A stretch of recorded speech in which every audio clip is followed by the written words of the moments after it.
Good morning, all of you. In today's lecture, we will discuss about the chromatography, and we mainly discuss about the introductory part of the chromatography, including their classification, their principle, and the different factors which affects the chromatographic technique. So now, what is the chromatography? Chromatography जो word है इसमें आपको दिख रहा है chroma means colour, graphy means जो graph plot करते हैं। ग्राफ में हमें हमारे पास आते हैं एक्स और वाई एक्सिस के ऊपर अगर हम ग्राफ प्लॉट करें तो हमें मिलते हैं कुछ पॉइंट्स। तो पॉइंट्स मीन्स यहाँ पे हमें स्पॉट्स मिलेंगे, मीन्स हमारे पास कोई ना कोई मिक्सचर है, हमें उस मिक्सचर के अंदर कितने कंपोनेंट हैं उनका हमें पता लगाना होता है। उस चीज का पता लगाने के लिए जो टेक्निक हम यूज करते हैं that technique is called as the chromatography. अगर वो कंपाउंड अगर कलर्ड स्पॉट दे दे तो शुरू में जब ये टेक्निक डिस्कवर की गई तो उस वक्त जो कंपाउंड लिए गए वो ऐसे कंपाउंड लिए गए कि उनकी वजह से जो स्पॉटिंग आए वो कलर्ड थे।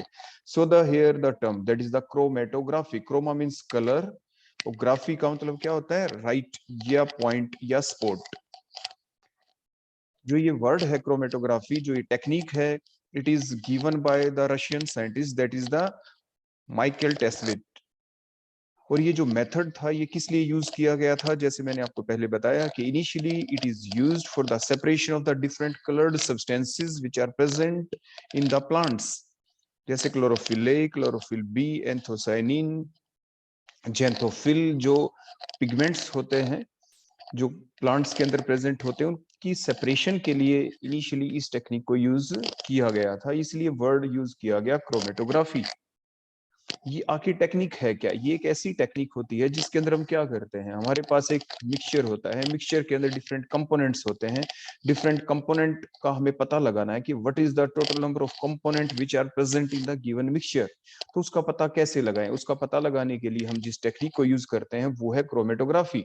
अभी इस क्रोमेटोग्राफी टेक्निक के अंदर जैसे आपको साइड में स्लाइड के अंदर दिख भी रहा है कि किस टाइप से हमने मूवमेंट दिखा रखी, जो हमने इनिशियली स्पॉटिंग की है, नीचे देखें जो स्पॉटिंग की, वो जो स्पॉटिंग किसके ऊपर की, हमारे सामने जो ये प्लेट भी हो सकती है that is the chromatographic plate, जो थिन लेयर क्रोमेटोग्राफी में यूज करते हैं, या जैसे व्हाइट आप कोई पेपर स्ट्रिप की फॉर्म में भी हो सकती है तो वो आपकी पेपर क्रोमेटोग्राफी होगी।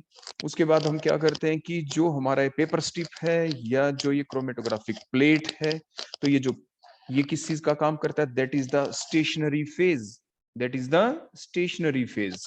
हम क्या करते हैं, जो नीचे शुरू में आपको दिख रहा है that is the initial spot, ये नीचे हमने क्या लगा रखा है, यहाँ पे इनिशियल स्पॉट है ये आपका। तो जो इनिशियल स्पॉट हम पेपर स्ट्रिप के ऊपर या हमारे पास जो टीएलसी प्लेट होती है उसके ऊपर हम ये इनिशियल स्पॉटिंग करते हैं, जो गिवन मिक्सचर है उसकी स्पॉटिंग करते हैं। उसके बाद जो हमारे पास ये जार है, जार के अंदर नीचे हमने क्या ले रखा होता है, इसके अंदर होता है हमारे पास नीचे सॉल्वेंट। तो जो सॉल्वेंट है that is the mobile phase. वो कौन होता है, मोबाइल फेज। तो ये जो पेपर स्ट्रिप है, ये पेपर स्ट्रिप किस चीज का काम करती है, that is the stationary phase. तो आपने क्या देखा, मेनली जो टर्म हमारे यूज हो रही है क्रोमेटोग्राफी के अंदर, one is the stationary phase. जैसे हमने यहाँ पे कौन लिया, पेपर स्ट्रिप ले सकते हैं, या एक कांच की गिलास की प्लेट लेते हैं, उसके ऊपर हम थिन लेयर लगा देते हैं किस चीज की, या तो सिलिका की या एल्यूमिना की। तो सिलिका और एल्यूमिना की अगर हम पतली सी लेयर लगा दे, थिन लेयर लगा दे प्लेट के ऊपर, तो वो जो थिन लेयर होती है सिलिका एल्यूमिना की वो स्टेशनरी फेज का काम करती है। यहाँ पे ये जो पेपर है ये स्टेशनरी फेज का काम कर रहा है।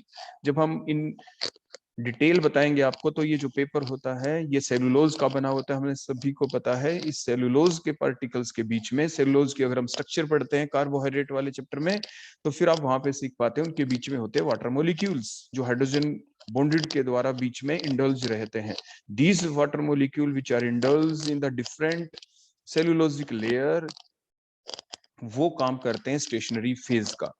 तो मीन्स हमारे पास क्या हो गया, ये पेपर स्ट्रिप या टीएलसी प्लेट जिसपे सिलिका जेल है वो स्टेशनरी फेज, नीचे लिक्विड लिया वो मोबाइल फेज। नीचे जो हमने लिक्विड ले रखा है इसके अंदर वो किस चीज का काम करेगा, that is the mobile phase. उसके बाद हमारे पास जो मिक्सचर होता है उसकी हम स्पॉटिंग करते हैं। फिर कैपिलरी एक्शन से जो मोबाइल फेज है वो राइज अप करता है, जब वो राइज करता है तो क्या हुआ, तो जो आपने इनिशियल स्पोर्टिंग की है उससे क्या हुआ था, इनिशियल स्पोर्टिंग जब की जो कंपोनेंट थे मिक्सचर के दे गेट एडजॉर्प्शन प्रोसेस चली, सरफेस के ऊपर एडजॉर्ब हो गए बट विद डिफरेंट स्ट्रेंथ। कोई वीकली एडजॉर्ब हुआ है कंपोनेंट, कोई स्ट्रांगली एडजॉर्ब हुआ। फिर जब मोबाइल फेज कैपिलरी एक्शन से चलता है तो मोबाइल फेज तो फ्रीली चल रहा है, देखो ऊपर हमने दिखाया। तो मोबाइल फेज जब चलता है तो वो डिसॉर्प्शन प्रोसेस करवाता है डिफरेंट कंपोनेंट के साथ। Means the component which is weakly adsorbed on the stationary phase will move first, followed by the next component which is slightly more strongly adsorbed, और फाइनली बिल्कुल लास्ट में कौन चला, देखो ब्लूइश कलर वाला component सबसे लास्ट में चला है क्योंकि वो स्ट्रांगली एडजॉर्ब था। सबसे ऊपर ऑरेंज कलर वाला वो वीकली एडजॉर्ब था। अब दोबारा से देखें, जो डिफरेंट कंपोनेंट आपको देखो under the influence of the mobile phase दिख रहे हैं। सबसे ऊपर कौन, ऑरेंज, फिर ग्रीन, फिर येलो, फिर ब्लू। ऐसा क्यों, क्योंकि जो सबसे वीकली एडजॉर्ब कंपोनेंट होगा वो सबसे पहले उसकी डिसॉर्प्शन होती है। तो मींस क्या हुआ कि ये जो सेपरेशन हो पाई डिफरेंट कंपोनेंट की, मींस आपके डिफरेंट जितने भी कलर्ड स्पॉट दिए उतने ही कंपोनेंट थे गिवन मिक्सचर के अंदर। तो मींस ये कैसी टेक्निक है क्रोमेटोग्राफी की, जिसमें क्या हुआ, the process of separation of the component of the mixture due to the differential movement. अलग अलग मूवमेंट हुई है, सेम मूवमेंट नहीं हुई कि कोई कंपोनेंट कम स्पीड से चल रहा है, कोई कंपोनेंट ज्यादा स्पीड से चल रहा है। सबसे ज्यादा स्पीड से जैसे ऑरेंज कलर का कंपोनेंट आपको चलते हुए दिखाई दे रहा है, सबसे कम स्पीड से कौन चला, वो ब्लू कलर का कंपोनेंट। उसी को हम कह रहे हैं due to their differential movement through the stationary phase. और ये जो मूवमेंट हो रही है ये किसके ऊपर हो रही है, इस स्टेशनरी फेज के ऊपर। जो आपकी पेपर स्ट्रिप है या कांच की प्लेट होती तो उसके ऊपर सिलिका या एल्यूमिना की जो हम कोटिंग कर देते हैं, तो इस स्टेशनरी फेज के ऊपर हो रही है मूवमेंट। किन की मूवमेंट हो रही है, जो डिफरेंट कंपोनेंट प्रेजेंट है मिक्सचर के अंदर। और क्यों हो रही है, अंडर द इन्फ्लुएंस या इन the presence of the mobile phase.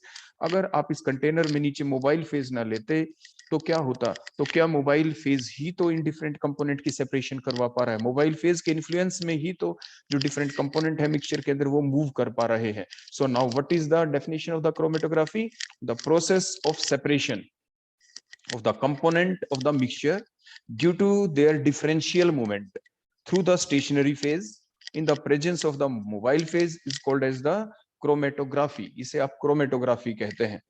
Next आप यहाँ पे भी देख सकते हैं इसी टेक्निक को, जो पीछे हमने दिखाया था वो पेपर क्रोमेटोग्राफी या थिन लेयर क्रोमेटोग्राफी थी। यहाँ पे हमने कॉलम को शो किया है। देखो ये आपने ट्यूब कैसी दिख रही है, that tube is like that of the, किस जैसी है, ब्यूरेट जैसी। ये ब्यूरेट जैसी है, जैसे लेबोरेटरी के अंदर आपने देखा होगा ब्यूरेट, तो ब्यूरेट जैसी ही। इसकी डिटेल तो हम बाद में बताएंगे। तो इसमें देखो क्या करते हैं, सबसे पहले इसके अंदर भी आप सबसे पहले क्या किया आपने कि जो देखो बिल्कुल ऊपर से आपने जो ये ओरिजिनल कंपाउंड आपने डाला इसके अंदर, उसके बाद क्या हुआ, आप ऊपर से लगातार सोलवेंट डालते हैं। सोलवेंट जब डाले तो क्या हुआ, ये बीच में कैपिलरी जो आपकी ये ट्यूब है जिसे कॉलम कहते हैं, इसके अंदर देखो ये स्टेशनरी फेज है। देखो स्टेशनरी फेज हमने ऊपर से क्या डाला था, ऊपर से हमने क्या डाला, सबसे पहले डाला हमने मिक्सचर। तो जो मिक्सचर चला ग्रेविटी की वजह से भी, और वो नीचे की तरफ मूव कर गए डिफरेंट कंपोनेंट। लेकिन लगातार सबसे पहले तो इसमें हमने क्या डाला, ओरिजिनल सैंपल डाला था। ओरिजिनल सैंपल डालने के बाद फिर हम लगातार कंटिन्यूअसली ऊपर से हम इसमें डालते रहते हैं सॉल्वेंट। क्या डालते हैं, सॉल्वेंट, जो कि किस चीज का काम करता है, वो काम करता है यहाँ पे मोबाइल फेज का। बोलो किस चीज का काम करता है, that is the mobile phase. तो आपने देखा इसमें मोबाइल फेज हम ऊपर से डालते हैं। आपकी ये कॉलम क्रोमेटोग्राफी होगी जो डिटेल में हम पढ़ेंगे। तो इससे भी क्या हुआ, मोबाइल फेज। तो सबसे पहले जब आपने इसके अंदर सैंपल डाला, देखो सैंपल, तो वो क्या हुए, सैंपल के अंदर डिफरेंट कंपोनेंट है वो एडजॉर्ब हो गए, लेकिन to the different different extent. देखो आपको दिख रहा है ना, येलो कलर वाला कंपोनेंट सबसे फास्ट चला, फिर पिंक कलर वाला चला, उसके बाद ग्रीन कलर वाला चला। तो येलो कलर वाला कंपोनेंट वीकली एडजॉर्ब था, देखो लीस्ट एडजॉर्ब था, इसलिए वो सबसे पहले चला। और ग्रीन कलर वाला आपका स्ट्रांगली एडजॉर्ब था, इसलिए वो सबसे बाद में चला। और कब चला, under the influence of the mobile phase. ऊपर से हमने क्या डाला, लगातार हम मोबाइल फेज डालते रहते हैं। नीचे जो टैप है इसको हम ओपन करते चले जाते हैं। यहाँ से देखो टैप करेंगे, देखो आपने दिख रहा है ना, कि ड्रॉप बाय ड्रॉप आपका सॉल्वेंट नीचे आता चला जाएगा। जो इलिवेंट होता है इसको आप डिफरेंट अलग अलग कंटेनर के अंदर आप सेपरेट आउट करते रहते हैं। सबसे पहले कौन सेपरेट आउट होगा, येलो कलर का कंपोनेंट आएगा, उसको अलग बीकर में डाल लेंगे।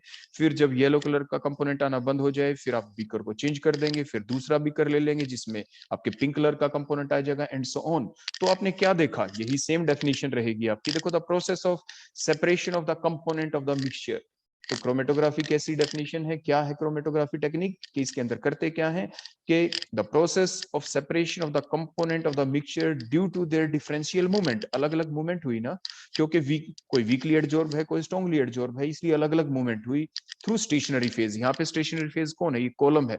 कॉलम भी कैसे बनाया हमने, कॉलम के अंदर भी एल्यूमिना या सिलिका जेल का ये कॉलम बना हुआ होता, कैसे बनाते हैं डिटेल बाद में बताएंगे। तो क्या हुआ, the process of separation of the component of the mixture due to their differential movement, इनकी अलग अलग मूवमेंट हुई थ्रू द स्टेशनरी फेज, जो यहाँ पे कॉलम है ये स्टेशनरी फेज है, in the presence of the mobile phase, जो हम ऊपर से सॉल्वेंट डाल रहे हैं, that is the mobile phase, so that is called as the chromatography. तो ये कॉलम क्रोमेटोग्राफी का एग्जांपल हमने लिया। नेक्स्ट हम लेते हैं that is the gas chromatography को देखते हुए हम एक्सप्लेन करते हैं इसी सेम डेफिनेशन को। तो आपने क्या देखा कि the process of the separation of the component of the mixture. तो हमने क्या किया, हम सबसे पहले क्या करते हैं, हम इसके अंदर देखो ये जो इंजेक्टर आपको दिख रहा है, तो यहां से हम क्या करते हैं, यहां से हम डालते हैं मोबाइल आपका सैंपल, बोलो क्या डालेंगे, यहां से हमारे पास सैंपल, यहां से हम सैंपल डालते हैं। जो सैंपल है हमारे पास ऐसा होना चाहिए, इस गैस क्रोमेटोग्राफी का एग्जांपल ले रहे हैं क्योंकि डेफिनेशन हमारी क्रोमेटोग्राफी की ही चल रही है, लेकिन वो सेम डेफिनेशन जो डिफरेंट टेक्निक्स होती है क्रोमेटोग्राफी की, उन सभी के ऊपर ये सेम डेफिनेशन ही एप्लीकेबल होती है। तो जहां पे हमने लिख रखा है इस गैस क्रोमेटोग्राफी के अंदर जो इंजेक्टर, तो यहाँ से हम सैंपल इंजेक्ट करते हैं, ऐसा होना चाहिए जो इजिली आपका वेपर्स के अंदर कन्वर्ट हो पाए। उसके बाद हम क्या करते हैं, आपको दिख रहा है यहाँ पे कैरियर गैस, तो हम सबसे पहले यहाँ पे क्या डालते हैं, देखो आपको ये जो चलती देखो ऐसे दिख रही है, that is the carrier gas, सबसे पहले हम इसी को डालते हैं। फिर उसके बीच में आपको दिख रहा है, देखो देखो दैट इज द कॉलम, ये कॉलम है यहाँ पे। तो कॉलम मीन्स इसके अंदर हम कोई कंपोनेंट लेके इसको स्टेशनरी फेज बनाते हैं, तो एक कॉलम के अंदर क्या होगा, यहाँ पे स्टेशनरी फेज। उसके अंदर हम क्या पास करते हैं, सबसे पहले पास करते हैं हम कैरियर गैस। जो ये कैरियर गैस जो है ये किस चीज का काम करेगी, that act as the mobile phase.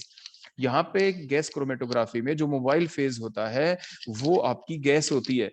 जो सैंपल आप डालते हैं, सैंपल भी ऐसा होना चाहिए जो कि क्या हो सके, जो कि वोलेट इजिली वेपर में कन्वर्ट हो पाए। तो आप क्या करते हैं, सबसे पहले आपकी जो कैरियर गैस है उसको आप डालते हैं, वो कॉलम के अंदर से कैरियर गैस जाती है, जिसके अंदर कौन है आपका स्टेशनरी फेज के अंदर से जाती है, आगे डिटेक्टर, आगे लास्ट में एम्पलीफायर, और लास्ट में हमें ग्राफ दिखता है। ग्राफ के अंदर देखो जो पीक दिख रही है आपको डिफरेंट, अगर जो पीक दिखेगी फिर हम क्या करेंगे, हमारे पास जो प्लग होगा उसकी हेल्प से हम इस पीक को जीरो कर देंगे जब हम कैरियर गैस शुरू में डालते हैं, मीन सिग्नल इज जीरो। उसके बाद हम क्या डालते हैं, फिर हम डालते हैं अपना सैंपल। सैंपल में कितने हैं कंपोनेंट, उन्हीं का तो अब हमें पता लगाना है। तो अब क्या होगा, जब हम सैंपल को इंजेक्ट करते हैं along with the carrier gas जो कि एक मोबाइल फेज है, तो जब हम सैंपल को हमने डाला वेपर फेज के अंदर, तो सैंपल जब गया इस कॉलम के अंदर, तो कॉलम के अंदर स्टेशनरी फेज है, उसी टाइप से स्टेशनरी फेज ने क्या किया, जो सैंपल के अंदर जितने भी कंपोनेंट है उनको एब्जॉर्ब कर लिया to the different different level. कोई कंपोनेंट वीकली एडजॉर्ब होगा, कोई स्ट्रांगली एडजॉर्ब होगा।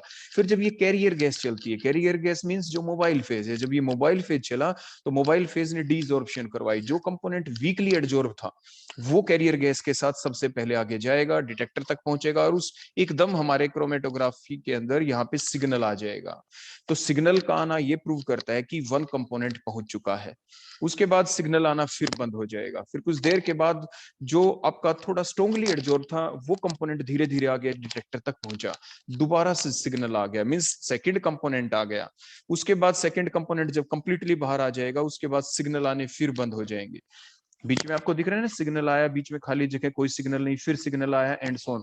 तो जैसे इसके अंदर हमने 1 2 3 4 5 दिखा रखे हैं, तो ये इट मींस हमारा जो सैंपल था उसके अंदर 5 कंपोनेंट थे। दूसरी बात, कोई सिग्नल की हाइट ज्यादा है, किसी की कम, वो उसकी अमाउंट के बारे में बताता है, कि उसकी कंसंट्रेशन के बारे में बताता है कि वो कम है या ज्यादा। तो ये इंटेंसिटी होती है कि वो कितनी अमाउंट के अंदर प्रेजेंट होता है। तो यहाँ पे भी क्या हुआ, डेफिनेशन देखो बिल्कुल वही, कि the process of separation of the component of the mixture.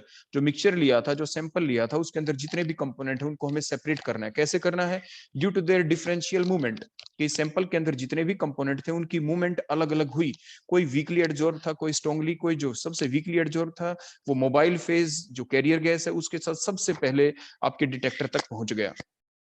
तो आगे क्या लिखा, due to their differential movement through the stationary phase in the presence of the mobile phase. Mobile phase here is the carrier gas. So that technique is called as the chromatography. और ये gas chromatography का हमने example आपके सामने लिया। तो हमने आपको क्रोमेटोग्राफी की डेफिनेशन अलग अलग टेक्निक्स के थ्रू समझाई। हमने पेपर क्रोमेटोग्राफी टीएलसी के द्वारा, और अब हमने गैस क्रोमेटोग्राफी का डायग्राम दिखा के आपको बताया कि ये डेफिनेशन क्या है। तो क्रोमेटोग्राफी डेफिनेशन क्या हुई कि the process of separation of the component which are present in the mixture due to their differential movement through the stationary phase in the presence of the mobile phase is called as the chromatography. इसके बाद next हम देखते हैं कि जो chromatography जो हमारी technique, इसमें डिफरेंट टर्म्स यूज होती हैं, उनका हमें पता होना चाहिए कि उसका मतलब क्या है। First one is the analyte. Analyte क्या है? Analyte the mixture whose individual component have to be separated and analyzed, तो उसको हम एनालाइट कहते हैं, जिसको हम एनालाइज करना चाहते हैं। जो हमारा सैंपल कंपाउंड है जिसके अंदर डिफरेंट कंपोनेंट है, उसे आप एनालाइट कहते हैं। So the mixture which contain the different components which is used for their separation, जिसको हम सेपरेशन के लिए यूज कर रहे हैं, हम उसकी एनालिसिस करना चाहते हैं, हम ये देखना चाहते हैं उसमें कितने कंपोनेंट है, तो उसे एनालाइट कहा जाता है। नेक्स्ट मोबाइल फेज, और you can say the carrier. तो जो मोबाइल फेज क्या है? मोबाइल फेज कोई सॉल्वेंट है। सॉल्वेंट आपका लिक्विड भी हो सकता है, जो पेपर क्रोमेटोग्राफी आपकी टीएलसी के अंदर, कॉलम क्रोमेटोग्राफी के अंदर हमने यूज किया था। जो मोबाइल फेज है वो गैस भी हो सकता है, जो गैस क्रोमेटोग्राफी में हम यूज करते हैं। So the solvent which may be the liquid or the gas which move through the stationary phase is called as the mobile phase. उसे आप मोबाइल फेज कहते हैं। जैसे इस डायग्राम के अंदर आपको दिख रहा है कि मोबाइल फेज कौन है, क्योंकि ये पेपर या टीएलसी क्रोमेटोग्राफी का डायग्राम है आपके सामने। जो स्लाइड ये हमने दिखा रखी है यहाँ पे, किस तरह से मूवमेंट होती हुई दिखाई दे रही है, तो ये आपकी पेपर और टीएलसी के लिए है। उसके बाद नेक्स्ट आ जाता है स्टेशनरी फेज और द एडजॉर्बेंट। स्टेशनरी फेज कौन? जिसके ऊपर हम स्पॉटिंग करते हैं पेपर टीएलसी के अंदर। स्टेशनरी फेज वो जिसके ऊपर हमारे जो मिक्सचर है, जो सैंपल है, उसके कंपोनेंट एडजॉर्ब होंगे सबसे पहले जाके।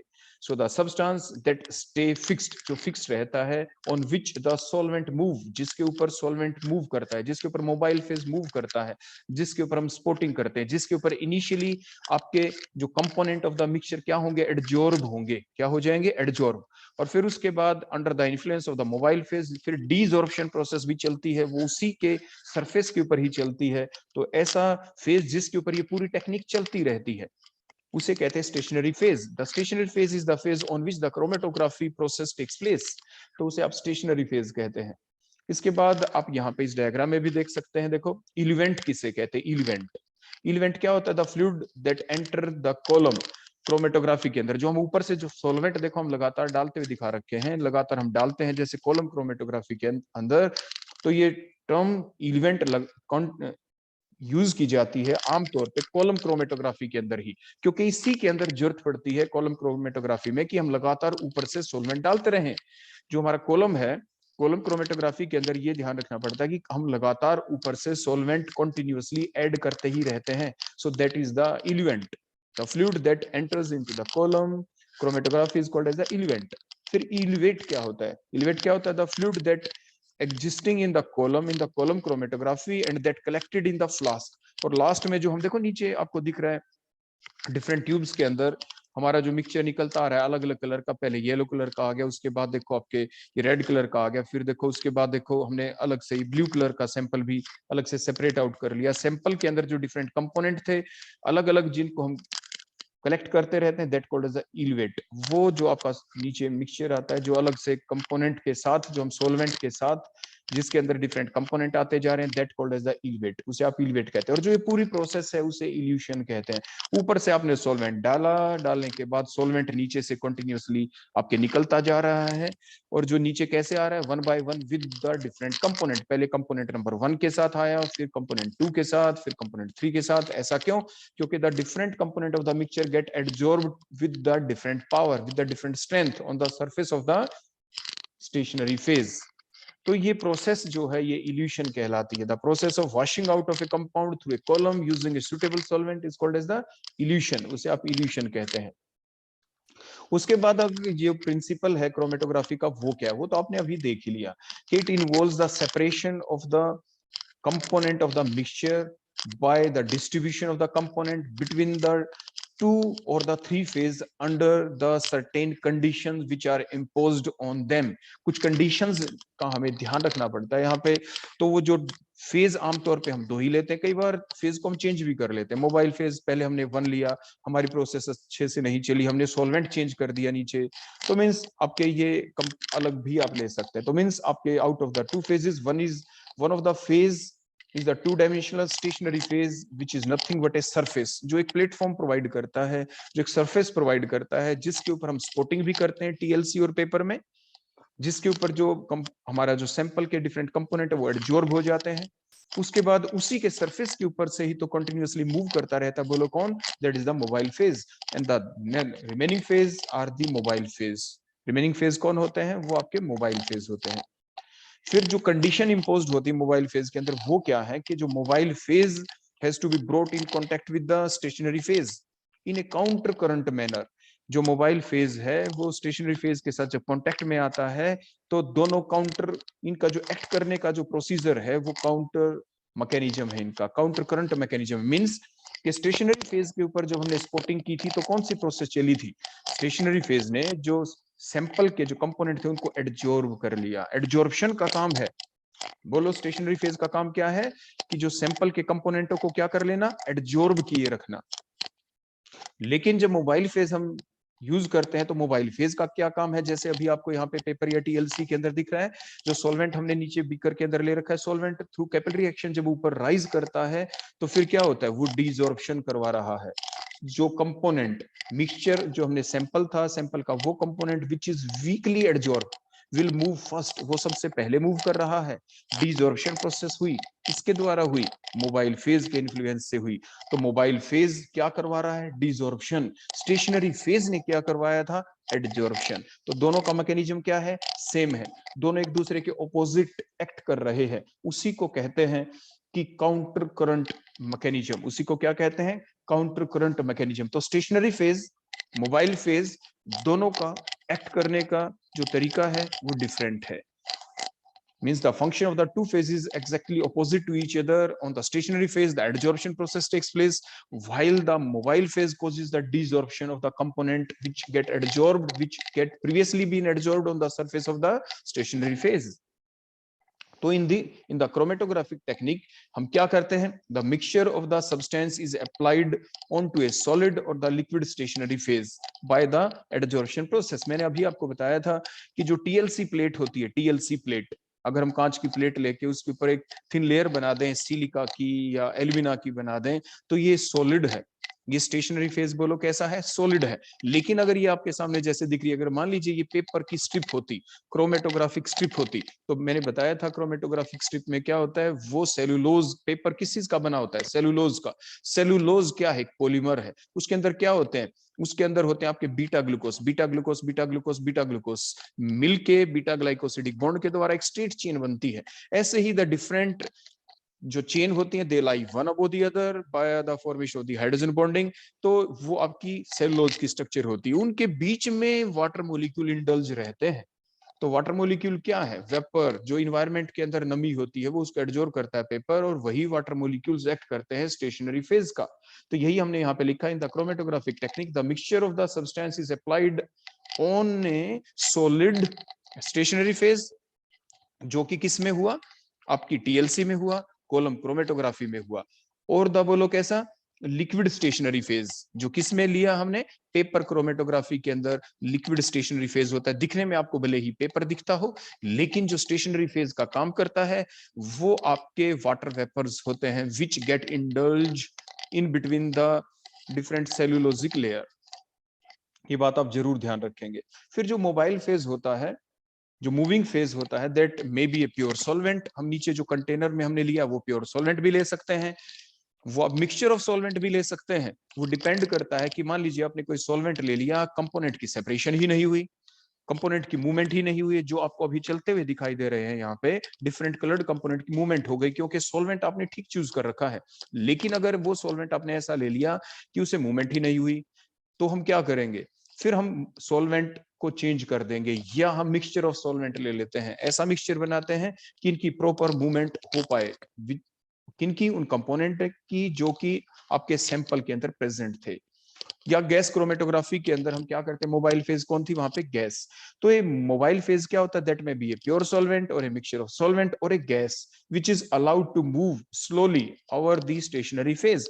आपकी जो एक चीज और ध्यान रखनी है, चाहे कोई भी क्रोमेटोग्राफी क्यों ना हो, जो मोबाइल फेज है उसकी मूवमेंट फास्ट नहीं होनी चाहिए। आपको यहाँ पे डायग्राम में जैसे हमने दिखा रखा है, आपको ये लगता होगा कि मोबाइल फेज तो देखो कितना जल्दी मूव कर गया और जल्दी से देखो सेपरेशन हो गई कंपोनेंट की। ऐसा नहीं होता, ये हमने फास्ट करके चला रखा है यहाँ पे ताकि हमारा समय कम लगे आपको समझाने में। इन एक्चुअली जब आप लेबोरेटरी के अंदर करते हैं तो सॉल्वेंट की मूवमेंट धीरे धीरे होती है। ऐसे ही गैस क्रोमेटोग्राफी के अंदर जो हम मोबाइल फेज जो कि गैस होगी, कैरियर गैस होगी, जब हम उसकी मूवमेंट कराते हैं तो वो हमारे हाथ में होती है कि हम किस प्रेशर के साथ उसको मूव करवाएं। तो ऐसा प्रेशर रखते हैं कि आपका कॉलम जो होता है, उस कॉलम के अंदर जो मोबाइल फेज है, कैरियर गैस है, उसको काफी समय वहां पे मिले इंटरेक्ट करने के लिए, कंपोनेंटों के साथ इंटरेक्ट करने के लिए। नहीं तो गैस हमने डाली दूसरी साइड में निकल गई, वो डिजॉर्प्शन प्रोसेस करवा ही नहीं पाई, उसका फायदा क्या। या यहाँ पे जैसे हमने लिक्विड सॉल्वेंट फेज लिया, वो एकदम से ऊपर मूव कर गया, वो डिजॉर्प्शन प्रोसेस को करवा ही नहीं पाया, कंपोनेंट आपके नीचे के नीचे रह गए उसी ओरिजिनल स्पॉट के ऊपर। तो फिर फायदा क्या उस टेक्निक का। इट मींस जो मूवमेंट है सॉल्वेंट की वो क्या होनी चाहिए, स्लो स्लो होनी चाहिए। वही हमने यहाँ पे लिखा, देखो लास्ट लाइन में, ए मूविंग और the mobile phase that can be a pure solvent or the mixture of solvent or a gas is allowed to move slowly over the stationary phase। ये इसका मतलब था। उसके बाद नेक्स्ट क्या होता है, when the mobile phase is moved, तो जैसे ही मोबाइल फेज मूव करता है over the mixture के अंदर डिफरेंट कंपोनेंट हैं जो कि स्टेशनरी फेज के ऊपर प्रेजेंट हो चुके हैं। The component of this mixture gradually get separated from one another by the desorption process due to their differential movement in a counter current mechanism manner. तो counter current mechanism manner जैसे हमने ऊपर बता ही दिया था कि स्टेशनरी फेज का काम है एडजॉर्ब किए रखना, मोबाइल फेज का काम है उन एडजॉर्ब्ड कंपोनेंट की डिसॉर्प्शन करवा देना। इसीलिए मोबाइल फेज और स्टेशनरी फेज का मैकेनिज्म एक दूसरे के ऑपोजिट ही होता है। अब हम नेक्स्ट देखते हैं वो कौन कौन से फैक्टर हैं जो क्रोमेटोग्राफिक टेक्निक को अफेक्ट करते हैं। अभी जैसे हमने आपको बताया कि कोई भी ऐसा फैक्टर जो एडजॉर्प्शन और डिसॉर्प्शन प्रोसेस को अफेक्ट करता हो, वही सारे फैक्टर कहलाते हैं the factor affecting the chromatographic technique. वो आखिर है कौन। First one is the polarity of the molecule, means higher the polarity of the compound to be purified. जो कंपाउंड जो हमारे पास सैंपल है, सैंपल के अंदर जो डिफरेंट कंपोनेंट है, वो डिफरेंट कंपोनेंट की अगर ज्यादा पोलैरिटी है तो higher the polarity of the compound to be purified, stronger is their adsorption on the surface of the stationary phase. Stationary phase के ऊपर वो उतना ही ज्यादा क्या हो जाएगा, एडजॉर्ब्ड हो जाएगा। अब वो स्ट्रांगली एडजॉर्ब हो गया, अब उसको एडजॉर्ब करने के लिए अब क्या करें, so more polar mobile phase is required to dissolve that adsorbed component, to dissolve that adsorbed component in that particular step of the chromatography। तो polarity of the molecule के ऊपर भी डिपेंड करता है कि क्रोमेटोग्राफिक टेक्निक स्लो चलेगी या fast चलेगी। तो हमने ऐसे बताया कि जो डिफरेंट कंपोनेंट होते हैं जो सैंपल के अंदर प्रेजेंट होते हैं वो मोर पोलर भी हो सकते हैं, कम पोलर भी हो सकते हैं। तो मोर पोलर कम पोलर कैसे, देखो लेस पोलर कंपाउंड कौन है, जैसे हाइड्रोकार्बन्स हैं, एरोमेटिक हाइड्रोकार्बन्स होते हैं, ये लेस पोलर होते हैं क्योंकि इनके अंदर क्या है, कार्बन कार्बन की चेन है हाइड्रोकार्बन में। Means there occurs no separation of charge, no positive no negative end, so they are the less polar compounds. जबकि मोर पोलर कौन है, एल्डिहाइड, जिसमें कार्बोनिल ग्रुप होता है, सी डबल बॉन्ड हो, कार्बन के ऊपर स्लाइट पॉजिटिव चार्ज, ऑक्सीजन पे स्लाइट नेगेटिव चार्ज, अल्कोहल में भी OH ग्रुप, O के ऊपर स्लाइट नेगेटिव, H के ऊपर पॉजिटिव, कार्बोक्सिलिक एसिड में भी इसी टाइप से, they are the most polar compounds. तो मींस हमने अभी क्या बताया कि जो फैक्टर है जो क्रोमेटोग्राफिक टेक्निक को अफेक्ट करता है वो कौन है, polarity of the molecule. Means जो सैंपल है उसके अंदर जो डिफरेंट कंपोनेंट है वो कैसे हैं, वो मोर पोलर है या लेस पोलर है। अगर मोर पोलर कंपोनेंट होंगे तो वो क्या करेंगे, वो स्ट्रांगली एडजॉर्ब हो जाएंगे on the surface of the stationary phase, strongly adsorb रहेंगे। अब उसको डिसॉल्व करने के लिए बाहर से जो हम सॉल्वेंट अब यूज करेंगे, चाहे वो पेपर हो, चाहे TLC हो, चाहे कॉलम क्रोमेटोग्राफी हो, वो सॉल्वेंट हमें कैसा लेना पड़ेगा, वो मोर पोलर ही लेना होगा। वो मोर पोलर, क्योंकि मोर पोलर को अपने अंदर ज्यादा डिसोल्व करेगा, अपने साथ जल्दी से उसकी ले जाएगा, और डिफरेंट कंपोनेंट जो मिक्सचर के अंदर प्रेजेंट थे उनको हम सेपरेट कर पाएंगे। तो सेकंड फैक्टर कौन होता है, एडजॉर्बेंट। एडजॉर्बेंट मींस जो स्टेशनरी फेज है, जो आपका स्टेशनरी फेज है वो हम जैसे हमने पेपर क्रोमेटोग्राफी ली उसमें तो फिक्स है, वो कौन होता है, वो तो सेलुलोज का बना हुआ होता है पेपर, उसके अंदर जो वाटर मॉलिक्यूल्स होते हैं वो आपके स्टेशनरी फेज का काम करते हैं। जबकि जो टीएलसी है, थिन लेयर क्रोमेटोग्राफी, उसमें स्टेशनरी फेज कौन हो सकता है? दैट में बी द सिलिका जेल और द एल्यूमिना और मे बी द चारकोल, कोई भी आप यूज कर सकते हैं। आमतौर पे हम सिलिका जेल यूज करते हैं, एल्यूमिना हम यूज कर लेते हैं। कॉलम क्रोमेटोग्राफी के अंदर भी जो कॉलम हम भरते हैं वो स्टेशनरी फेज जिस चीज का बनाते हैं वो आमतौर पे सिलिका जेल और एल्यूमिना का ही हम यूज कर लेते हैं। तो हमने यहाँ पे क्या बताया? द एडजॉर्बेंट में बी द वीक, में बी द मीडियम और में बी द स्ट्रॉन्ग। मीन्स कहने का मतलब क्या है? The nature of the adsorbent जो है also affect the adsorption of the compound. जो सेम कंपाउंड है, कोई भी हमने कंपाउंड ले लिया, the same compound may get adsorbed to the different extent on the different adsorbent। मान लीजिए हमने जैसे यहाँ पे शो कर रखी कॉलम क्रोमेटोग्राफी, कॉलम क्रोमेटोग्राफी के अंदर जो हमने एडजॉर्बेंट लिया, जो स्टेशनरी फेज देखो, ये सॉलिड स्टेशनरी फेज देखो, जैसे हमने ये लिखा है, ये हमने मान लीजिए सिलिका का बना लिया। दूसरी एक और ऐसी ट्यूब ले ली, उसमें एल्यूमिना का बना लिया। तीसरी ऐसी ट्यूब ले ली जिसके अंदर हमने चारकोल का बना लिया, एंड सो ऑन। हमारे पास अलग अलग हमने क्या बना लिए? कॉलम तैयार कर लिए। ऊपर से सेम हमने सैंपल डाला, सेम सैंपल डाला, तो सैंपल के अंदर जो कंपोनेंट है वो डिफरेंट एक्सटेंट तक एडजॉर्ब होंगे, क्योंकि जो डिफरेंट एडजॉर्बेंट है, जो स्टेशनरी फेज जिस चीज का बना हुआ है, उसकी पावर क्या है? उसको एडजॉर्ब करना अपने सरफेस के ऊपर। किनको एडजॉर्ब करना है? सैंपल के जो डिफरेंट कंपोनेंट है उनको। तो डिफरेंट जो एडजॉर्बेंट होते हैं, डिफरेंट जो स्टेशनरी फेज होते हैं, उनकी जो टेंडेंसी है कंपोनेंटों को एडजॉर्ब करने की, वो क्या होती है? अलग अलग होती है।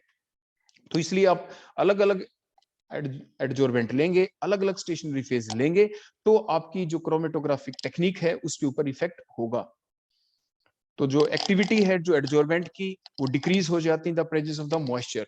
मींस कहने का मतलब क्या है? आपके मान लीजिए पेपर क्रोमेटोग्राफी के अंदर तो खैर हम जो वाटर मॉलिक्यूल्स ही होते हैं जो एडजॉर्बेंट का काम करते हैं, लेकिन हम बात कर रहे हैं यहाँ पे मेनली जो ये पॉइंट हमने लिखा टीएलसी और कॉलम क्रोमेटोग्राफी के अंदर। अगर टीएलसी है, उसके अंदर हमने जो थिन लेयर बनाई है गिलास के प्लेट के ऊपर एल्यूमिना या सिलिका की, अगर उसके अंदर नमी अभी बाकी है, तो which may affect the process of the adsorption and the desorption।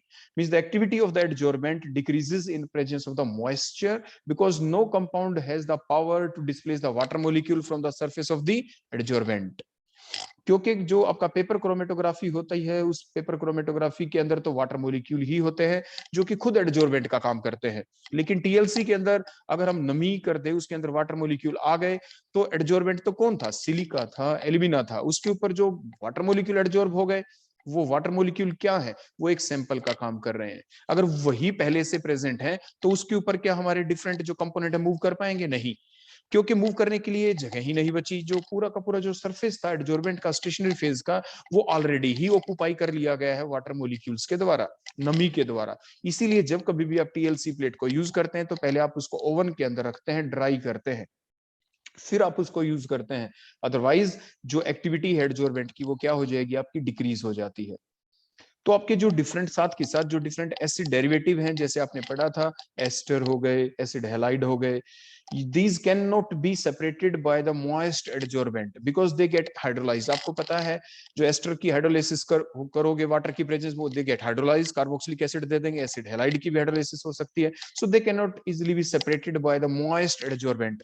इसलिए आप moist adsorbent खास तौर पे इन कंपोनेंटों के लिए भी यूज नहीं कर सकते, क्योंकि दे गेट हाइड्रोलाइज, वो हाइड्रोलाइज हो जाएंगे। वो जो कंपाउंड था, वो कंपाउंड वही कंपाउंड रहा ही नहीं। आपने कौन था आपके सैंपल कंपोनेंट के अंदर? मान लीजिए कौन थे? ईस्टर्स थे। हम ईस्टर को अलग करना चाहते, लेकिन अगर नमी थी तो उसकी हाइड्रोलाइसिस हो गई। जो कंपोनेंट हमें मिलेगा वो एस्टर ही नहीं मिलेगा, वो तो कार्बोक्सिलिक एसिड बन मिल चुका है। तो मीन्स हमारी एनालिसिस ही गलत हो जाएगी। तो इन चीजों का हमें ध्यान रखना, ये प्रिकॉशंस कहलाती हैं। नेक्स्ट हम लेते हैं polarity of the mobile phase. जैसे कि हमने आपको बताया था कि जो कंपोनेंट है, जो सैंपल के अंदर जो डिफरेंट कंपोनेंट हैं, अगर वो कंपोनेंट कैसे हैं, उसके नेचर के बेसिस के ऊपर ही हम डिसाइड करेंगे कि मोबाइल फेज हम कौन सा यूज करें। अगर हमने जो कंपोनेंट है सैंपल के अंदर, अगर वो पोलर कंपोनेंट है, कैसे? मोर पोलर, तो वो जो स्टेशनरी फेज है उसके सरफेस के ऊपर एडजॉर्ब हो गए, स्ट्रांगली एडजॉर्ब हो गए। अब उनको डिजॉर्ब करने के लिए, डिजॉर्प्शन प्रोसेस करने के लिए, क्योंकि सैंपल के अंदर जितने कंपोनेंट हैं उनको हमें सेपरेट तो करना ही है, तो उनको सेपरेट करने के लिए कैसा मोबाइल फेज यूज करें? More polar. So the desorption of the compound from the surface of the adsorbent occurs more easily in the presence of the more polar mobile phase। अगर हमारे पास पहले से जो कंपोनेंट है सैंपल के अंदर वो कैसे हो? मोर पोलर हो। तो depending upon the necessity of the desorption of the compound, जो कि हमें डिसॉर्प्शन प्रोसेस चलानी होती है, कंपोनेंटों को सेपरेट करना होता है, we can use the different mobile phase of the different nature. Desorption को करने के लिए हमें डिफरेंट नेचर के मोबाइल फेज यूज करने पड़ सकते हैं। हमने पहले कोई मोबाइल फेज यूज किया, हमने देखा हमारी टेक्निक चली ही नहीं, हमारे कंपोनेंट जो थे सैंपल के वो सेपरेट आउट हुए नहीं, तो इसलिए हमें सॉल्वेंट चेंज करना पड़ेगा, मोबाइल फेज चेंज करना ही पड़ेगा। So the purification of the compound generally depend upon the relative value of the adsorption and the desorption. तो जो इक्विलिब्रियम कांस्टेंट की जो वैल्यू होती है, मींस डिसॉर्प्शन प्रोसेस कितनी फास्ट चल रही है, एडजॉर्प्शन ज्यादा फास्ट है, मींस स्ट्रांगली एडजॉर्ब हो गए हैं, अब उनको डिसॉर्ब भी तो करना है। तो एक हमारे पास एक सीरीज हमने बना रखी है, उसे इलियोट्रोपिक सीरीज कहते हैं, जिसके अंदर हमारे पास जितने सॉल्वेंट हैं उनकी पोलैरिटी के बेसिस के ऊपर उनको अरेंज कर रखा है। So the series in which the different solvent are arranged in the increasing order of their polarity is called as the eluotropic series. ये एक ऐसी सीरीज है, आप देखिए ध्यान से, जैसे पेट्रोलियम ईथर सबसे कम पोलर है, लीस्ट पोलर है, उसके बाद उससे ज्यादा पोलर कौन है, एनहेक्सेन, उससे ज्यादा कार्बन टेट्राक्लोराइड, फिर टोल्यूएन, फिर बेंजीन, फिर क्लोरोफॉर्म, फिर dichloromethane, diethyl ether, n butanol, isopropanol, acetone, ethanol, methanol, water. हमने बताया था ना वाटर ये मोस्ट है, तो इसमें हमने आपको बताया भी था कि आप जब भी कभी क्रोमेटोग्राफिक टेक्निक को चलाते हैं टीएलसी को, तो आपके टीएलसी प्लेट के ऊपर नमी नहीं होनी चाहिए, मॉइस्टनेस नहीं होनी चाहिए, क्योंकि इसको फिर डिस्प्लेस इजीली नहीं किया जा सकता है, तो इसलिए टीएलसी प्लेट को पहले हम ड्राई करते हैं। तो ये डिफरेंट सॉल्वेंट की पोलैरिटी है कि कौन ज्यादा पोलर है कौन कम, तो ये एक सीरीज है। तो जैसे ही हमें कोई प्रॉब्लम फेस करते हैं हम क्रोमेटोग्राफी को, जब हम लेबोरेटरी के अंदर यूज करते हैं क्रोमेटोग्राफी टेक्निक को, सैंपल के अंदर जितने कंपोनेंट हैं उनको सेपरेट आउट करने के लिए, तो हमें डिफरेंट सॉल्वेंट की जरूरत पड़ जाती है, डिफरेंट पोलैरिटी ऑफ सॉल्वेंट की नॉलेज हमें होनी चाहिए। तो जो इलेवेंट हम यूज करते हैं दैट में भी सिंगल सॉल्वेंट, जैसे हमने पहले बताया था, ऊपर से जो हम सॉल्वेंट डाल रहे हैं वो कोई एक सॉल्वेंट हमने डाला, देखा कि सॉल्वेंट से तो काम नहीं चला, तो हमने मिक्सचर ऑफ सॉल्वेंट ले लिया, वो ऊपर से देखो हमने डालना शुरू कर दिया, तो एंड सो ऑन। तो जो डिफरेंट डिफरेंट कंपोनेंटों को सेपरेट करने के लिए जो डिफरेंट डिफरेंट हम मिक्सचर बनाते हैं सॉल्वेंट के, देखो वो क्या है, जैसे हमने यहाँ पे लिख रखा है, मान लीजिए फॉर द फ्लोराइड्स हम क्या यूज करते हैं, मोबाइल फेज जो होता है वो एन ब्यूटेनॉल, एसिटिक एसिड और वाटर का 4:1:5 की रेशियो में मिक्सचर बनाते हैं, फिर उसको यूज करते हैं। जैसे कि हमने आगे लिख रखा है यहाँ पे लास्ट में देखो, जैसे फ्लोराइड के लिए हमने लिखा है टोल्यूएन, एसिटिक एसिड और वाटर का मिक्सचर लेते हैं 4:1:5 रेशियो में। मींस कहने का मतलब क्या है कि आप जो मोबाइल फेज है वो एक सिंगल सॉल्वेंट भी हो सकता है और वो मिक्सचर ऑफ सॉल्वेंट भी लेने पड़ सकते हैं, क्योंकि हमारा मेन तो एम क्या है, हमारा मेन एम क्या है, जो हमारे सैंपल दिया गया है उस सैंपल के अंदर डिफरेंट कंपोनेंट कितने हैं उनका पता लगाना और उनको सेपरेट आउट कर देना। अब हम देखेंगे क्रोमेटोग्राफी जो टेक्निक है वो कितने टाइप की हो सकती है, उनकी classification. First way of classification देखें तो उसमें क्रोमेटोग्राफी आपकी एडजॉर्प्शन क्रोमेटोग्राफी भी हो सकती है, जैसे हमने बताया था जी कि जैसे कॉलम क्रोमेटोग्राफी, जैसे डायग्राम आपके सामने है, या टीएलसी, उसके अंदर जो स्टेशनरी फेज होता है वो सॉलिड होता है, सॉलिड होता है आपका स्टेशनरी फेज, जिसके ऊपर जो सैंपल की जब हम स्पॉटिंग करते हैं या ऊपर से हम सैंपल जैसे कॉलम के अंदर हम ऊपर से डालते हैं हमारा सैंपल, तो जब डाला तो जो हमारे पास ये कॉलम बना हुआ है, ये जो सर्कल सर्कल हमने दिखा रखे, देखो जो पैकिंग मटेरियल मैंने लिखा ये क्या है, ये हमारा स्टेशनरी फेज है। तो जो स्टेशनरी फेज जो है ये क्या होगा, इसके सरफेस पे एडजॉर्प्शन प्रोसेस चलेगी। तो एडजॉर्प्शन क्रोमेटोग्राफी क्या है, it is a physical phenomena, यानी एक फिजिकल फेनोमेना चलती है जिसे एडजॉर्प्शन कहते हैं, और ये एडजॉर्प्शन कहां पे चली, सॉलिड स्टेशनरी फेज के ऊपर चली, और मोबाइल फेज हम इसमें लिक्विड लेते हैं, और इसके अंदर होगा क्या, it is based on the differential adsorption of the component on the surface of the adsorbent on the surface of the stationary phase।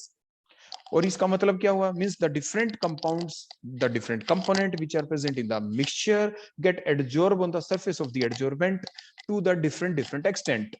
some component get adsorbed to a stronger extent, means strongly adsorb होंगे, कुछ component आपके weekly adsorb भी होंगे, तो वही हमने लिखा the different component of the mixture get adsorb on the surface of the adsorbent to the different degree, different extent तक एडजॉर्ब होंगे। तो जो ये क्रोमेटोग्राफी की जो डेफिनेशन हुई एडजॉर्प्शन क्रोमेटोग्राफी की, वो क्या बनी, वैसी ही डेफिनेशन जो हमने पहले पढ़ी थी कि the chromatography in which the differential movement of the component of the mixture occurs due to the differential adsorption.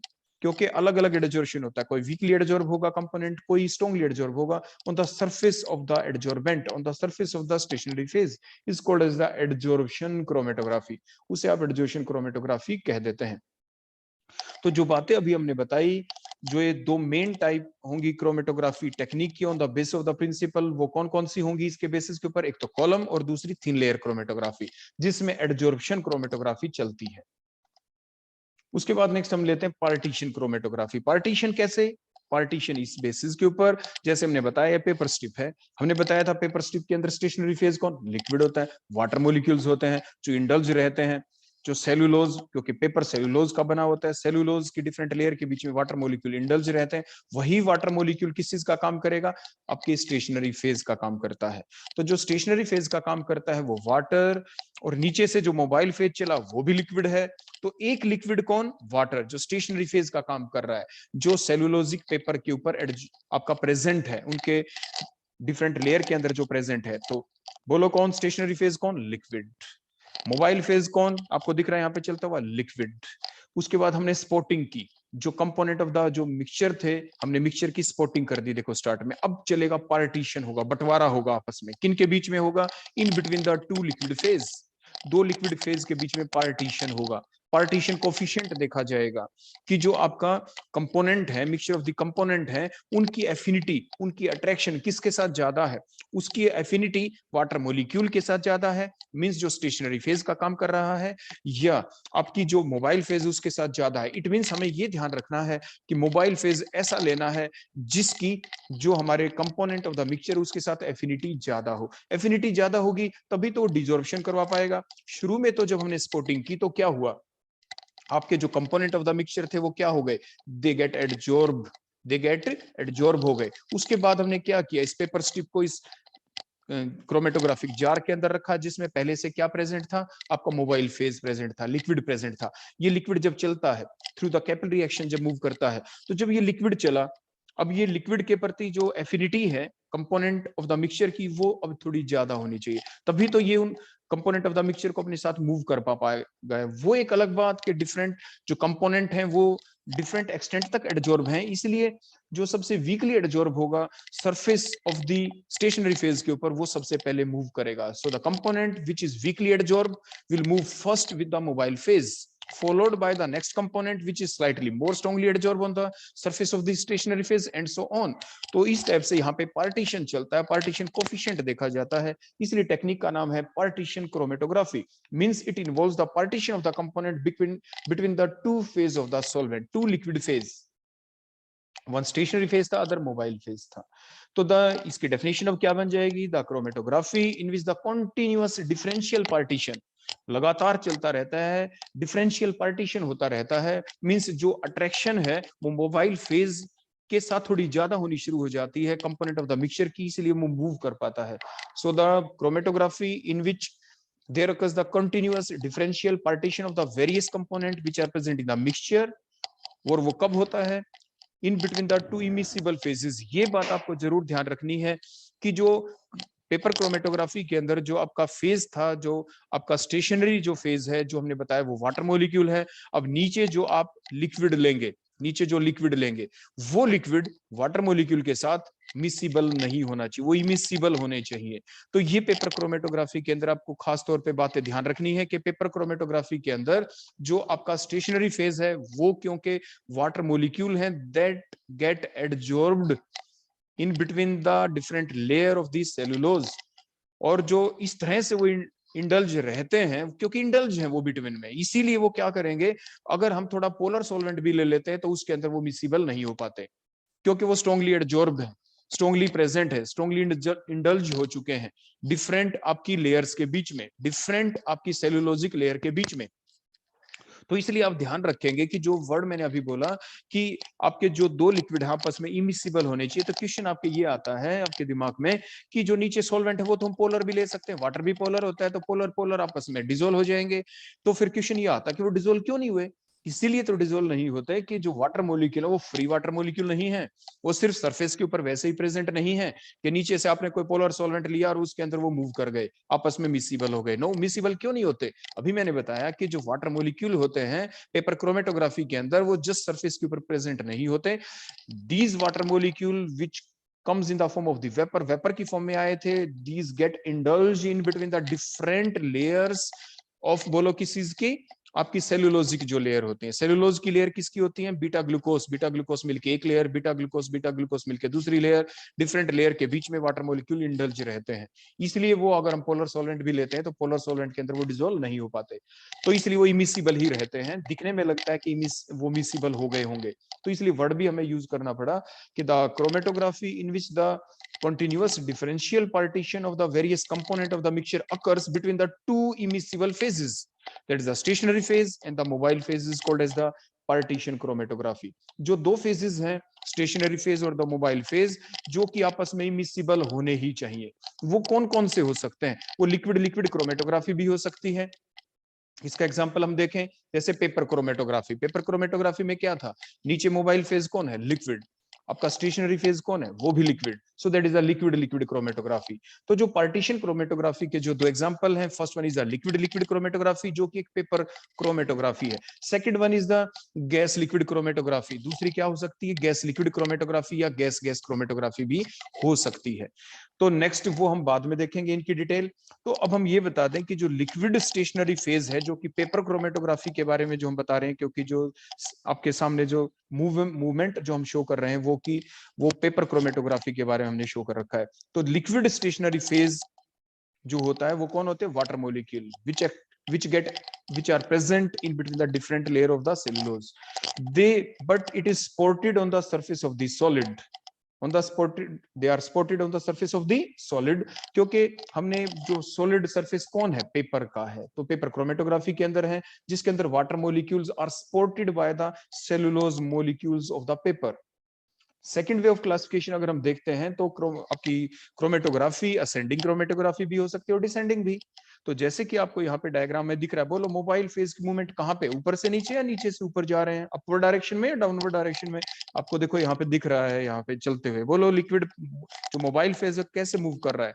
From the bottom towards the upward direction. तो ये असेंडिंग क्रोमेटोग्राफी कहलाती है। असेंडिंग क्रोमेटोग्राफी में कौन आ गया? ये पेपर क्रोमेटोग्राफी भी हो सकती है, या इसके अंदर हम टीएलसी प्लेट रख दें तो आपकी थिन लेयर क्रोमेटोग्राफी भी हो सकती है। तो कैसी क्रोमेटोग्राफी है ये? जिसमें जो मोबाइल फेज की मूवमेंट कहां पे हो रही है?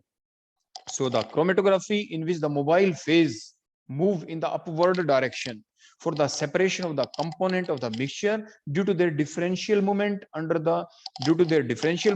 through the stationary phase is called as the ascending chromatography।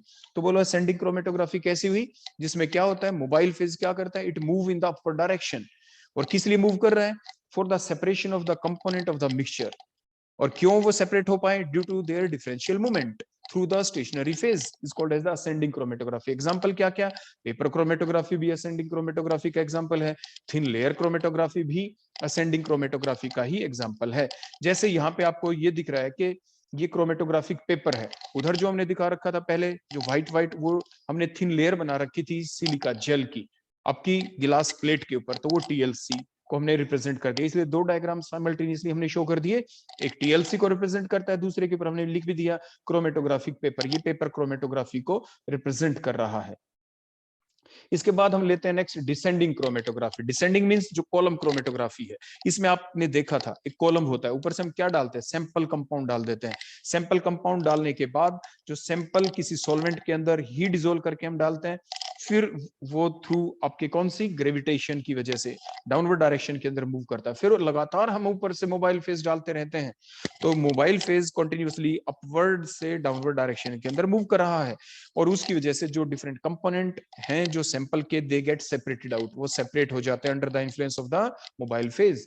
तो ये डिसेंडिंग क्रोमेटोग्राफी है। तो डिसेंडिंग क्रोमेटोग्राफी कौन हुई? In which the mobile phase move in the downward direction. किस लिए मूव कर रहा है? वही same purpose, for the separation of the component of a mixture due to their differential movement through the stationary phase. Stationary phase यहाँ पे कौन है? एक कॉलम है, जो पूरा बड़ा कॉलम है, जो ये आपको ये ट्यूब दिख रही है पूरी बड़ी, इसके अंदर हमने क्या पैक कर रखा है, कॉलम कहलाता है, that word called as the column. तो इसके अंदर से ही मूवमेंट होगी आपके different component of the mixture की under the influence of the mobile phase, that mobile phase moving in the downward direction, so that is called as the descending chromatography. तो example क्या हुआ इसका, कॉलम क्रोमेटोग्राफी, या हम paper chromatography का भी इसका एग्जांपल ले सकते हैं। आप कहेंगे कैसे, अभी तो हमने देखा था कि पेपर को जब हम जार के अंदर रखते हैं तो वो आपकी मूवमेंट तो नीचे से ऊपर हो रही है, हम रिवर्स भी तो कर सकते हैं, पेपर को हम कहीं पे हैंग कर दें, पेपर को हम क्या कर देंगे, हैंग कर देंगे पेपर को। देखो इस टाइप से कोई कंटेनर हमने लिया, देखो ये तो आपकी कॉलम क्रोमेटोग्राफी थी, हमने क्या किया, देखो ध्यान से देखना, देखो ये हमने एक पेपर की स्ट्रिप ली, हमने देखो यहाँ पे स्पॉटिंग कर दी, और स्पॉटिंग करने के बाद यहाँ पे साइड से जो भी हमारा कंटेनर होगा, देखो इसको हम हैंग कर देंगे किसी चीज के थ्रू, और फिर हम क्या करेंगे, यहां से कंटिन्यूअसली सप्लाई होगी, वो हम 3 डायमेंशनली यहाँ पे शो नहीं कर सकते, तो जो मोबाइल फेज देखो इस टाइप से कांटेक्ट में आएगा, और मोबाइल फेज की फिर मूवमेंट होगी इन द डाउनवर्ड डायरेक्शन, और इसके अंदर जितने भी कंपोनेंट है जब उनकी मूवमेंट होगी तो डिफरेंट कंपोनेंट जो होंगे अलग अलग कलर के, वो इस टाइप से सेपरेट होने शुरू हो जाएंगे।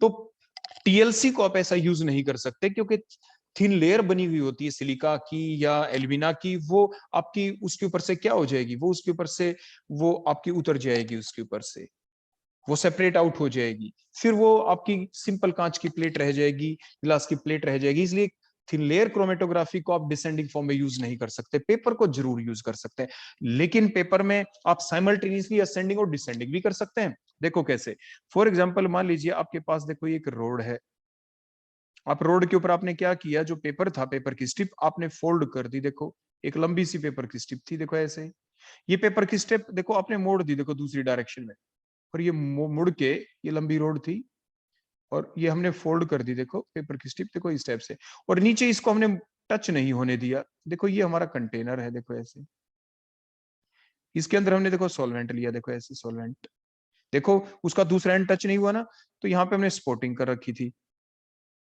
सॉल्वेंट कहाँ पे रहना चाहिए, हमेशा ही स्पॉट से नीचे रहना चाहिए, ये चीज आप ध्यान रखते हैं, कहाँ पे रहना चाहिए सॉल्वेंट, हमेशा ही इससे नीचे। देखो तो जैसे ही हमने देखो ये स्पॉटिंग की, मोबाइल फेस देखो नीचे से मूव किया, तो ये डिफरेंट कंपोनेंट जो है ये मूव करना शुरू होंगे, मोबाइल फेज देखो मूव करेगा, मूव करते करते करते करते देखो इधर भी डाउनवर्ड डायरेक्शन में आ गया मोबाइल फेज। तो ये क्या हुआ, ये हमने क्या किया, पेपर की स्ट्रिप को टर्न कर दिया था, मोड़ दिया था, तो इसके अंदर दोनों चीजें चली, रिवर्सल भी कर दिया हमने साथ के साथ, तो रिवर्स क्रोमेटोग्राफी भी हमने बना दी। मींस क्या किया, आपके हमने इसके पेपर की स्ट्रिप को मोड़ दिया, सबसे पहले चली आपकी असेंडिंग, उसके बाद चली descending chromatography in the same container. तो हम ऐसा भी कर सकते हैं।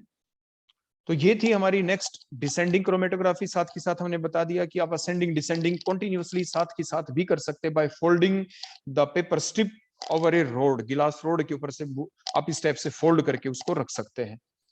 इसके बाद that is all about the introductory part of the chromatography. ये क्रोमेटोग्राफी का इंट्रोडक्टरी पार्ट था, जिसमें डिफरेंट टर्म्स क्या क्या यूज होती है क्रोमेटोग्राफी में, हमने वो देखी, प्रिंसिपल देखा क्रोमेटोग्राफी का हमने, उसके बाद जो हमने क्लासिफिकेशन भी देखी कि क्रोमेटोग्राफी कितनी डिफरेंट टाइप से हम उसको क्लासिफाई कर सकते हैं, एडजॉर्प्शन थी, पार्टीशन क्रोमेटोग्राफी आपने देखी, उसके बाद हमने असेंडिंग डिसेंडिंग क्रोमेटोग्राफी देखी, फिर साथ के साथ हमने बताया कि पेपर क्रोमेटोग्राफी को हम इस टाइप से भी यूज कर सकते हैं, जिसमें हम पहले असेंडिंग और बाद में क्या करवा दे, डिसेंडिंग, या पेपर को हम बिल्कुल उल्टा हैंग कर दें और ऊपर से सॉल्वेंट की मूवमेंट करवा के उसको हम in the form of the descending chromatography भी यूज कर सकते हैं। तो पेपर क्रोमेटोग्राफी एक ऐसी टेक्निक है जिसको हम in the form of ascending chromatography भी यूज कर सकते हैं, जिसको हम आपकी डिसेंडिंग क्रोमेटोग्राफी की फॉर्म में भी यूज कर सकते हैं, और जिसको हम असेंडिंग डिसेंडिंग साइमल्टेनियसली दोनों को अप्लाई करके भी हम उसको यूज कर सकते हैं। डिसेंडिंग क्रोमेटोग्राफी जब हम यूज करते हैं पेपर में, तो वो थोड़ी फास्ट हो जाती है, क्योंकि उसके अंदर कंपोनेंट जल्दी मूव करते हैं डाउनवर्ड डायरेक्शन में, क्योंकि ग्रेविटेशनल फैक्टर भी तो उसमें एक्ट कर जाता है। सो that is all about the introductory part of the chromatography. Thank you.